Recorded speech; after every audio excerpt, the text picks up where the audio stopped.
তীব্রতা গরমে গোসল করা যে কত মজা, আর তাও আবার সুইমিং পুলে খুব মজা পাচ্ছিলাম।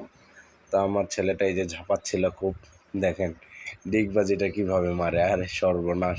তা আমরা গিয়েছিলাম, এটা হলো আপনার নওগাঁ ডানা পার্কে। তো ওইখানে যে সবাই একসঙ্গে গোসল করছিলাম, সবাই গোসল টোসল, আসলে এই গরমের দিনগুলিতে যে গোসল করার মজা একটা আলাদা। তা বলা যায় যে পানির থেকে উঠতে ইচ্ছা করে না একদম, মনে হয় সারা দিন গোসলে থাকি।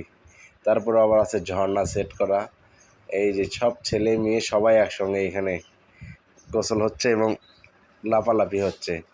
যাই যা আর কিন্তু সে যা যাবেন, এই যে আমি দেখেন, কারণ আমি একটা চিন্তা করতেছি গোসল পড়ে গেছিলাম, তো আসলে ডিগবাজি মারতে যেয়ে পড়ে গেছি।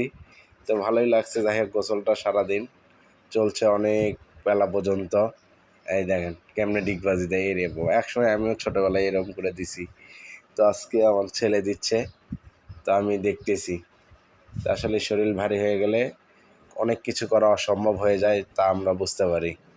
ছোটোবেলায় যেরকম আমরা ছিলাম ডিগবাজি দিছি, ড্রাইভ দিছি, আর এখন আমার ছেলে পেলে দিচ্ছে আর আমরা দেখতেছি।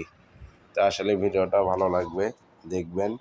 আর যারা যেতে চান তারা ডানা পার্কে চলে যাবেন, নওগাঁ।